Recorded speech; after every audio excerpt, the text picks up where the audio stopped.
Let's dive into a story today that is heavy, complicated, and will absolutely test your moral compass.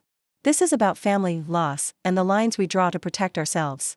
Our storyteller is a mother to 4 living, breathing, beautiful children. But her journey to motherhood has been paved with unimaginable heartbreak. Before her 4 kids, she experienced the worst tragedy a parent can face. Her very first baby, a precious child, died shortly after birth because of a rare genetic mutation. In total, she has carried 6 pregnancies. 6 times she has put her body and soul on the line. She has walked through the deepest valleys of loss and climbed the mountains of love and healing. She has shouldered immense responsibility. And now, in her own words, she is done being a broodmare. She's ready to close this chapter of her life, to protect her own health, and to focus on the children she has here with her. It's a decision born from pain, strength, and a deep need for self-preservation. But just when she thought she could finally breathe, her family life took a turn no one saw coming. This is where the story gets even more tangled. Her husband Z's brother and his wife have been trying for years to have a child of their own. Their journey has been filled with disappointment and sorrow. They are heartbroken, exhausted, and frankly, desperate. Seeing their pain, and wanting to help the people she considers family, our storyteller made a monumental decision. When they asked her if she would even consider being their surrogate, she said yes. This wasn't a decision made under pressure or obligation. It was a choice rooted in pure compassion, a selfless offer to help them build the family they so desperately wanted. So, they began the process. The hope in the family was palpable.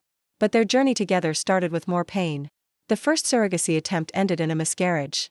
It was a devastating blow, not just for the hopeful parents, but for our storyteller too. It hurt everyone deeply. Yet, fueled by that same compassion, she agreed to try one more time. She put her body through it all again, and this time, the pregnancy progressed. But fate dealt another cruel hand. The second pregnancy ended in a stillbirth.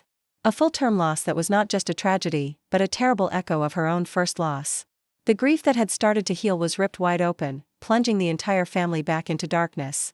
You would think, after 2 catastrophic losses, that everyone would take time to grieve, to heal, to simply breathe. Our storyteller certainly assumed that. But that's not what happened. Instead, almost immediately after the stillbirth, the pressure started. It began subtly, then escalated.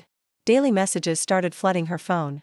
Then came the tearful phone calls, the guilt-tripping, the subtle and not-so-subtle hints that she was obligated to try again. Her sister-in-law would call her over and over, crying, begging, sometimes even accusing her, demanding another attempt. They even threw around hints of potential legal action, twisting her act of compassion into a perceived contract. But our storyteller is done. And I mean completely, unequivocally done. Mentally, she's shattered. Emotionally, she's drained. And physically, her body has reached its limit. She has already taken permanent steps, having had her tubes removed. She's even planning a hysterectomy as soon as her doctors can schedule it. Her doctor has been very clear with her. While she can technically carry another pregnancy, doing so would put her at an elevated risk for serious, long-term health complications, including bladder damage and uterine prolapse. She's had enough. She's been through enough. She has 4 children of her own who need their mother to be healthy, present, and whole.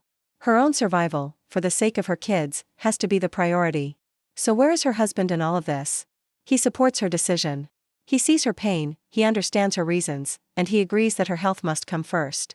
But, and this is a big but, he has never been good at standing up to his family. He avoids confrontation, especially with his brother and parents. So while he supports her in private, he leaves her to face the onslaught of pressure alone. She feels trapped. She is caught in an impossible position, wedged between her deep compassion for her in-laws and her fundamental need for survival. She's just torn between the memory of wanting to help them and the reality of needing to live her own life, for herself and for her children. In a moment of heartbreaking honesty, she says she feels an immense guilt, that the only thing she was able to give her brother-in-law and his wife was a gravestone. That thought haunts her. But even with that guilt weighing on her, she knows in her bones that she cannot do this again. She cannot put her body, her mind, or her family through this trauma one more time. The risk is too high, and the cost has already been too great.